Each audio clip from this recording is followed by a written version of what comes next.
Well, you actually led the league in offensive rebounds that year, as well as I'm looking through the list here: offensive rebound percentage, top 5 in total rebounds, rebounds per game, total rebound percentage, and offensive ratings. And you made it to the All-Star game that year. Yes, in New York. Yep, that was in 1998. Yep. And you actually made it to 2 different playoffs with the Nets. So you were actually building up to be a pretty major player. Thank you. And I guess you got a $90 million contract?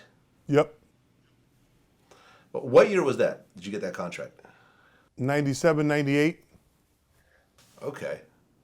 How did it feel to go from this, this kind of crazy background where your parents are struggling and, all this kind of violence and everything is happening, and now you're being presented with $90 million, multi-generational wealth. How did you take that? I remember doing a lot of good for a lot of people. I remember donating to a lot of diseases. I remember giving St. John's $2.1 million. I asked at a dinner who gave the most to any university. Somebody said Steve Smith for $2 million. I said, well, I'm gonna give 2.1. I remember doing a lot of good with it. I remember building a big house for all my family to come live in and my close friends and family to come in on the weekends. But I also remember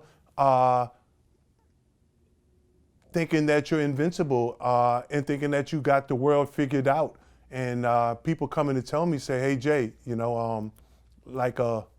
that's not your money anyway, that's God's money, and you better be a good steward of it. And, I was feeling pretty damn good about myself, Vlad. Okay, so here you are, huge contract, you're with a team that's making the playoffs, you're an all-star now. And then April 1999, you were playing a game with Stephon Marbury as your teammate, and you guys, I guess, collide mid-game? Yeah, I was going in for offensive rebound, and Dikembe Mutombo knocked Stephon Marbury back into my leg while it was stiff like this, right before I planted. It broke my leg. It broke my tibia, my fibula, and my kneecap. When that break happened, did you realize how bad it was right then and there? Yeah, once I heard the snap twice, I said this is gonna be pretty bad. And I remember the ambulance ride over every time we hit a bump. I remember Danny Aiello, the great actor. He was in the car with me in the ambulance, and so was my coach from college, Ron Rutledge. And I remember every bump we hit, it was immense pain. And that wasn't a sprain. That wasn't like a break in the foot. That was a lot of things going wrong. And then after the thing on, I remember they stopped for like lunch during my surgery to come back to complete it. Dr. Russell Warren at Hospital Special Surgery. So I knew it was pretty bad. I know if anything, it was going to be a long time before I played again. Right. I guess they put a metal plate and 5 screws were put into your leg. And you came back on the team, but you never played again, right? No, I tried to make a comeback. It just never really did work out. And then I ended up breaking my other foot for overcompensating.